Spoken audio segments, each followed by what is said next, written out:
Hello दोस्तों, कैसे हो आप सब। उम्मीद करता हूँ कम से कम अब जो बिटकॉइन और क्रिप्टो करेंसी मार्केट को देख के खुशी ना सही एक राहत तो महसूस कर रहे होंगे। और ये लगने लगा होगा यार, हाँ अभी भी कुछ उम्मीद, कुछ जान बाकी है। क्योंकि बिटकॉइन अब $70,000 नहीं, 2 दिन के अंदर $75,000 पे पहुंच गया। और अगर मैं आपसे 2-3 दिन पहले बोलता कि क्या बिटकॉइन 2026 में $1,00,000 छू सकता है, जैसा स्टैंडर्ड चार्टर्ड बोलता था, तो आप बोलोगे कि यार क्यों मजाक कर रहा है, 2-4 गालियां भी पड़ी जाती। लेकिन यहाँ पर आप सबको ये पता होना चाहिए, और हमने हमेशा आपको यही बात बोली है, अगर आप बिटकॉइन और क्रिप्टो करेंसी पे, खासकर बिटकॉइन पे विश्वास रखते हो और लॉन्ग टर्म के लिए होल्ड करते हो, तो हमें भी लगता है बिटकॉइन यहाँ निराश नहीं करना चाहिए। लेकिन यहाँ पर ये 2-3 दिनों के अंदर इसने ऐसा किया है, और अगर ये रैली अगर 1-2 महीना चल गई तो शायद हमें 2026 में हो सकता है बिटकॉइन का प्राइस $1,00,000 भी देखने को मिले, जैसा स्टैंडर्ड चार्टर्ड कई बार हमने भी उसके बारे में आपके साथ शेयर किया। लेकिन जब माहौल अच्छा होता है तो नई नई प्रिडिक्शंस निकल के आनी शुरू हो जाती हैं। वैनेक के जो मैथ्यू हैं कह रहे हैं कि भाई 2029 तक जो बिटकॉइन का प्राइस है वो $5,00,000 भी जा सकता है। कॉइनबेस के सीईओ वो कह रहे हैं 2030 तक 4-3 लाख डॉलर बिटकॉइन का प्राइस जा सकता है। अरे भाई, अभी तो फ़िलहाल 1,00,000 की बात हो रही है, तो ये क्या निकल के आ रहा है और ऐसा क्यों होता है। और आप कह लो टेक्निकली भी एक स्ट्रॉन्ग जो रेजिस्टेंस था उसको भी इसने पार किया है। लेकिन इसके पीछे का रीज़न क्या है, यहाँ पर डायरेक्ट और इनडायरेक्ट क्या रीज़न है जिसकी वजह से अभी बिटकॉइन और क्रिप्टो करेंसी मार्केट के अंदर एक मोमेंटम सी आते देखने को मिल रही है। बिटकॉइन तो छोड़ो, इथेरियम ने कल 20% की उछाल लगाई, आज एक्सआरपी और सोलाना भी कुछ अच्छा करते देखने को मिल रहे हैं। और वही हमारा खरबूजे को देख के अब शायद खरबूजे जो हैं, ऑल्ट कॉइन्स नाम की जो चीज़ें हैं जो हम लेके बैठे हुए हैं, जो अपने लोएस्ट लेवल पे हैं, शायद उनके अंदर भी कुछ उम्मीद जगने लगी है। सब बताने समझाने की कोशिश करूँगा दोस्तों। सिचुएशन कैसी भी हो भाई, हम तो आपके साथ यहाँ बने हुए हैं ना, तो आप हमारा साथ नहीं दोगे। चैनल पे पहली बार आए तो चैनल को सब्सक्राइब कर लो, वीडियो को लाइक और शेयर कर लो। बहुत कुछ बताने समझाने को है, टेक्निकली क्या है यहाँ पर और न्यूज़ क्या निकल के आ रही है, ये एकदम से उछाल क्या यहाँ पर हमें फंसाने के लिए है या भाई यहाँ पे हमें कुछ कमवाने के लिए है, सब बताने समझाने की कोशिश करूँगा। 2000 लाइक करने की कोशिश करना इस वीडियो के ऊपर, क्योंकि यार आप अपना प्यार दिखाना ही भूल गए हो। और लाल जब पोर्टफोलियो होता है, मेरा वीडियो बनाने का मन नहीं करता तो आपका देखने का कहाँ से करेगा। लेकिन जब उम्मीद जब जगने लगती है, जब एक माहौल सा बनता है, तो हर किसी के अंदर दोबारे से वो आत्मा एकदम से आ जाती है कि हाँ यार चलो अब तो कम से कम कुछ देख ले या कुछ करने की कोशिश करें। लेकिन हमेशा एक ही सवाल का जवाब, जो एक कॉमन सवाल है, आप मुझसे पूछते हो कि यार ये जो मार्केट के अंदर जब बुरे हालात होते हैं ना, तब यहाँ कुछ करने की कोशिश करनी चाहिए। अब जब 10-20% बिटकॉइन खासकर बढ़ गया है, तब यहाँ पे कुछ करने की क्वेश्चन आ रहे हैं, कई लोग कमेंट कर रहे हैं। तो भाई मैं आपको लगातार यही बात बोल रहा था कि पार्ट में डॉलर कॉस्ट एवरेजिंग पे फोकस करो। 50 मंथ 200 वीक मूविंग एवरेज पे एक एंट्री बनती है, एक एंट्री अगर $50,000 के नीचे आए तो यहाँ कुछ करने की कोशिश करो। हमने अपने ट्रैक से कुछ अलग तो बात नहीं करी। अगर यहाँ पे 60-65 हज़ार के आसपास अगर हमने कुछ किया होता तो शायद एक इस रैली का, इस मोमेंटम के अंदर आते तो देखने को मिल सकते थे ना, ठीक है ना। तो ऐसा फोमो तो नहीं बनता कि 75,000 पे यहाँ अब हाथ पैर फूलने लगे कि भाई अब मार्केट के अंदर करना है तो करना क्या है। तो ये थोड़ी बेसिक चीज़ें हैं जो हमें समझनी चाहिए, लेकिन कई रेड फ्लैग हैं और उनके बारे में भी आपको पता होना चाहिए। और क्या ये मैनिपुलेशन तो नहीं है, तो भाई हमें भी थोड़ा सा संभल के अभी भी रहने की कोशिश करनी है, क्योंकि अगस्त का महीना यहाँ पर यूजुअली अच्छा नहीं होता। ये रैली हम उम्मीद कर रहे थे कि सितंबर एंड या अक्टूबर में शुरू होगी, लेकिन भाई ये वेल्स मैनिपुलेटर्स का तो खेल आपको पता ही है, जो हम सोचते हैं भाई उसका उल्टा करते हैं। तो ये चलो कोई बात नहीं, हम तो भाई वेट ही कर रहे थे कभी तो कुछ हो, और ज़्यादातर बहुत सारे लोग सिर्फ यही वेट कर रहे हैं कि यार हमारे पोर्टफोलियो की रिकवरी हो जाए। तो यहाँ पे शुरुआत करते हैं, ये पुश क्यों देखने को मिला है। इसके अलावा बिटकॉइन, गोल्ड, सिल्वर, ये सब यहाँ पे एक मोमेंटम के अंदर क्यों आते देखने को मिले, और खासकर बिटकॉइन में क्यों पुश देखने को मिल रहा है, उसके पीछे एक तो डायरेक्ट रीज़न है कि बिटकॉइन के ETF की लगातार बाइंग देखने को मिल रही है। परसों तो 8,000 से ज़्यादा बिटकॉइन, कल भी, यानी कि इस हफ्ते के अंदर उन्होंने लगातार बिटकॉइन की बाइंग करी है। और यही कुछ इन्होंने किया था जब पिछली बार $65,000, $60,000 से ये रैली ले गए थे $80-82 हज़ार की, और वहाँ से बिटकॉइन के ETF ने लगातार सेलिंग करी, माइनर्स ने अपना प्रॉफिट बुक किया और हमने बिटकॉइन का प्राइस देखा $60,000 के नीचे। तो क्या ये दोबारा से ऐसा कर सकते हैं? इस चीज़ को भाई झुटलाया तो जा नहीं सकता। लेकिन ये बिटकॉइन के ईटीएफ भी लगातार बाइंग क्यों कर रहे हैं? एक दोबारा से मोमेंटम सी क्यों आते देखने को मिल रहे हैं? उसके पीछे एक बड़ा रीज़न है, जो यूएस ट्रेजरी बॉन्ड्स की बात करते हैं। भाई साहब, अब जो है मार्केट के अंदर कई खरीद नहीं रहे हैं यूएस बॉन्ड। यूएस जो है ना, गवर्नमेंट को जब पैसा चाहिए होता है वो बॉन्ड इशू करती है। अब लोग खरीद नहीं रहे हैं। अब भाई ये खुद ही कह रहे हैं कि हम खुद ही बाय बैक करेंगे। पहले जो थी $2 बिलियन की लिमिट थी, अब इसको $4 बिलियन कर दिया है। तो यानी कि अब यील्ड जो है वो नीचे आएगी। अब जब यील्ड नीचे आती है तो भाई वो जो इंस्ट्रूमेंट है जिसके अंदर बहुत सारे सेंट्रल बैंक्स, बहुत सारी चीज़ें, बहुत सारे इंस्टीट्यूशंस जो इन्वेस्ट करते हैं, अब भाई उसका पैसा वो ट्रेडिशनल मार्केट में दोबारा से फ्लो होता है, वहाँ से वो सेल करते हैं, एग्जिट करते हैं। और इसी की वजह से आपने देखा होगा यूएसए की मार्केट के अंदर एक मोमेंटम आते देखने को मिली, गोल्ड सिल्वर के अंदर एक मोमेंटम आते देखने को मिली। और इसी की वजह से जो इनिशियल पुश था वो बिटकॉइन क्रिप्टो करेंसी को भी मिला। लेकिन कल यूएसए की मार्केट गिर गई, लेकिन अभी भी बिटकॉइन यहाँ सस्टेन करने की कोशिश कर रहा है। उसके पीछे एक और रीज़न है। जब यूएसए की मार्केट ऑल टाइम हाई पे थी, गोल्ड सिल्वर के अंदर भी एक मोमेंटम आई थी, बिटकॉइन फिर भी बेजहान सा पड़ा था। तो भाई एक मोमेंटम या एक रैली इसके अंदर आनी ड्यू थी, या आप कह लो एक ये जो है ना, ये एक पुश आना ज़रूरी था। अब वही कुछ कुछ ऐसा देखने को मिल रहा है। और उसके पीछे एक और बड़ा रीज़न है कि भाई ये ETF वाले अगर यहाँ पर प्रॉफिट बुकिंग कर दें $80,000, टेक्निकली कहाँ रेजिस्टेंस है वो मैं आपको बताऊँगा, तो हम ज़्यादा शॉक नहीं होंगे, या यहाँ से अब गिरा दें। और जब भी ऐसी रैली आती है तो 10-20% की गिरावट की गुंजाइश रहती है। जैसे 20% बिटकॉइन बढ़ा है तो उम्मीद कर सकते हो 5-7-10% गिरावट भी आ सकती है ऐसी ऑल्ट कॉइन्स के अंदर। तो इसीलिए थोड़ा संभल के रहना। लेकिन इसके अलावा क्या है?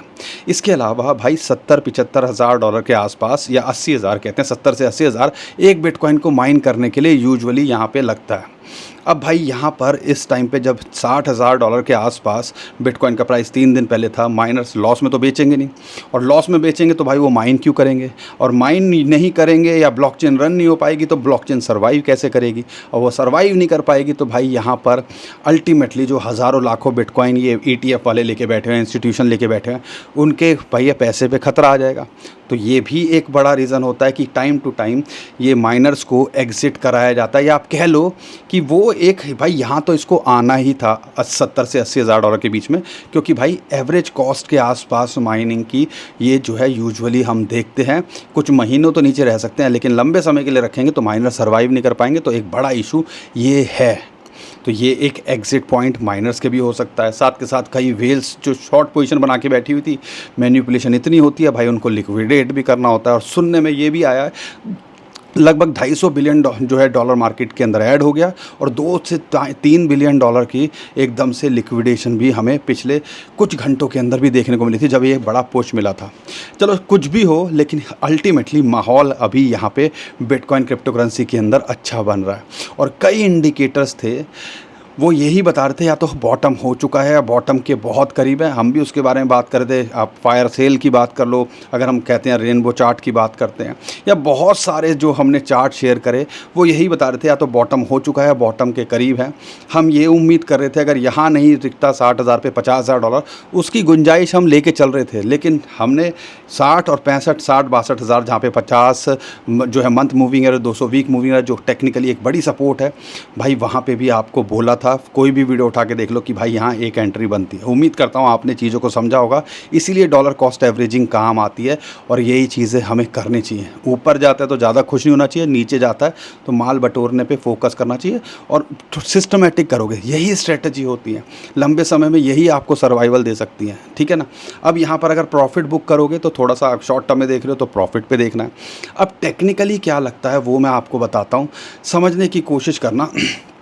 200 वीक मूविंग एवरेज को इसने ब्रेकआउट किया, 50 मंथ मूविंग एवरेज के लिए सपोर्ट मिली वहाँ जहाँ पे $60,000 के आसपास, वहाँ काफ़ी टाइम रहा। बिटकॉइन ETF वालों ने सपोर्ट जो है एक्यूमुलेशन करी और उसके बाद एक पुश मिला और ऑलमोस्ट $70,000 के आसपास इसको 200 डे मूविंग एवरेज, उसको भी इसने ब्रेकआउट किया।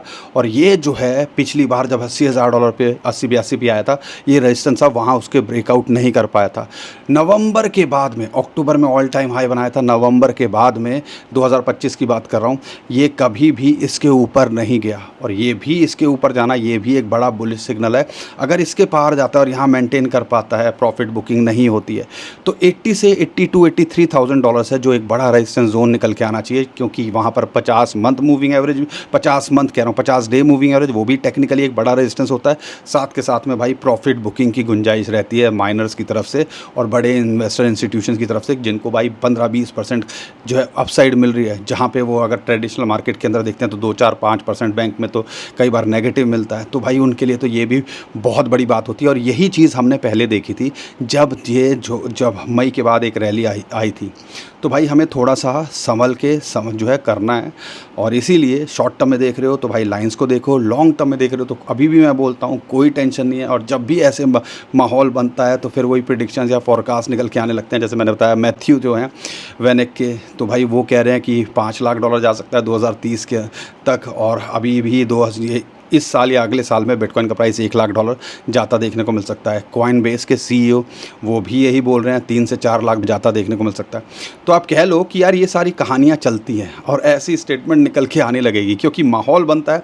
और फियर एंड ग्रीड इंडेक्स की बात करते हैं भाई, फाइनली वो एक एक्सट्रीम फियर से, क्योंकि 10 पे था, 10 एक्सट्रीम फियर से फियर पे देखा और फियर के बाद में अब फाइनली ये इस फियर जोन से निकलता देखने को मिल रहा है। तो भाई साहब उम्मीद करते हैं कि ये चीज़ मेंटेन रहे। और आप देखो बिटकॉइन यहाँ अच्छा करता देखने को मिल रहा है। पार्ट टू ऑल सीज़न की बात करते हैं, आपने यूजुअली देखा होगा बिटकॉइन अच्छा करता है तो थोड़ा सा फिर वो सांस लेता है, तो इथेरियम या बड़े कॉइन्स अच्छा करते हैं और वैसा ही कुछ देखने को मिला। इथेरियम की बात करते हैं 20%, आज कल देखा XRP देखो $1 से सीधा $1.4 पहुँच गया। तो 40% की ग्रोथ उसने भी दिखाई। सोलाना भी $60 का बॉटम के आसपास था, अब $80-90 के आसपास चल रहा है। तो भाई यहाँ पर मैं हमेशा यही बोलता हूँ, अगर आप स्ट्रेटजी बनाओगे, पोर्टफोलियो का 5-10% का एक्सपोजर क्रिप्टो में रखोगे और उसके अंदर भी अगर आपका 50% बिटकॉइन, 25% इथेरियम, 25% ऑल्ट कॉइन होंगे, तो भाई यहाँ पे आप मैनेज कर सकते हो और रिस्क को आप डाइवर्सिफाई करके इस चीज़ का भी फ़ायदा उठा सकते हो। लेकिन ये चीज़ें बातें सीखे क्यों या सीखे कौन? हमें तो सिर्फ बोलते लगता है कि एक कॉइन ले और पता ही नहीं वही हमारा जो है आकाश तुरी बना दे। ठीक है, ऐसा नहीं होता भाई, वो ज़माने चले गए। अब हमें मैच्योरली थोड़ा सा समझने और करने की कोशिश करनी चाहिए। लेकिन रिस्क अभी भी है, और वो रिस्क क्या है मैं आपको बता दूं। USA की मार्केट गिरी है, यहाँ पर अभी माहौल बन रहा है, तो इस टाइम पे बिटकॉइन यहाँ पर अच्छा करता देखने को मिल रहा है। गोल्ड सिल्वर वो भी थोड़ा स्टेबल देखने को मिल रहे हैं। लेकिन ये मत भूलिएगा सितंबर में कल या परसों FOMC की मिनट्स निकल के आए थे और उसके अंदर उन्होंने चांसेस या रिस्क ये बताया गया, अगर इन्फ्लेशन कंट्रोल में नहीं आया तो भाई यहाँ पर इंटरेस्ट रेट हाइक होता देखने को मिल सकता है। अगर इंटरेस्ट रेट हाइक होगा तो आपको क्या लग रहा है उससे क्या होगा भाई? आने वाले टाइम के अंदर उसकी वजह से जो बिटकॉइन क्रिप्टो करेंसी सितंबर में FOMC की मीटिंग होनी, अगर ऐसा कुछ कर दिया तो USA की market, global market, bitcoin crypto currency, gold silver सब पे उसका नेगेटिव इम्पैक्ट पड़ता देखने को मिल सकता है। और यही चीज़ सोच के मैं आपसे बोल रहा था कि यार अगस्त और सितंबर के अंदर थोड़ा सा संभल के रहना है। लेकिन भाई ये खिलाड़ी और खेल जो चलता है और कुछ ऐसी पॉलिसी आ जाती है या कुछ ऐसी अपडेट आ जाती है जैसे ट्रेजरी जो है बाय बैक करने की आ जाती है, तो भाई वो कुछ भी चेंज कर सकती है। लेकिन ये सब चीज़ें टेम्प्रेरी इन्फ्लुएंस करती हैं। लंबे समय में देख रहे हो तो बिटकॉइन निराश नहीं करना चाहिए, हम यही बोलते हैं। लेकिन हाँ, हम सोच रहे थे कि भाई सितंबर अक्टूबर से कुछ मोमेंटम चेंज होता देखने को मिलेगा। USA की इलेक्शन ईयर में अगस्त सितंबर में अच्छा नहीं करता है, लेकिन चलो उल्टा हो रहा है, हम खुश हैं। लेकिन वही है कि अभी भी थोड़ा सा हमें हर चीज़ सोच समझ के करनी है, और यही चीज़ मैं आपको लगातार बताने की कोशिश करता हूँ। ऑल्ट कॉइन्स के अंदर अभी भी देखो लोअर लो पे ही हैं, ऑलमोस्ट 5-10-20% की उछाल अगर आप देखते हो, अभी भी 90% गिरे हुए हैं। तो अच्छे ऑल्ट कॉइन्स के ऊपर मैं एक लिस्ट बना रहा हूँ, कोशिश करूँगा आने वाले टाइम के अंदर शेयर करने की। आप भी अगर कोई कॉइन चाहते हो वो कवर करें तो कमेंट में हमें ज़रूर बताइएगा, हम कोशिश करेंगे उसके बारे में भी आगे बताने की। बाकी जो भी अपडेट आ रही है मैं आपको करने की कोशिश कर रहा हूँ। निराश नहीं होना है, एंजॉय करना है, पैनिक नहीं करना है, अपॉर्चुनिटीज़ को ढूंढना चाहिए। ये भी एक टूल की तरह ही है जैसे दूसरे और फाइनेंशियल टूल हैं। तो भाई थोड़ा समझदारी से करना। जो भी अपडेट आती रहेगी मैं करने की कोशिश करूँगा। उम्मीद करता हूँ हर बार की तरह आपको हमारा कंटेंट अच्छा लगा होगा। वीडियो पसंद आई तो वीडियो को लाइक करिएगा, चैनल को सब्सक्राइब कीजिएगा, ट्विटर टेलीग्राम को हमारे फॉलो कर लीजिएगा, नीचे डिस्क्रिप्शन में उसका भी लिंक दे दिया है। अभी के लिए विदा लेता हूँ। खुश रहिए, मुस्कुराते रहिए, कमाते रहिए। आपका दोस्त पंकज। थैंक यू, नमस्कार, धन्यवाद।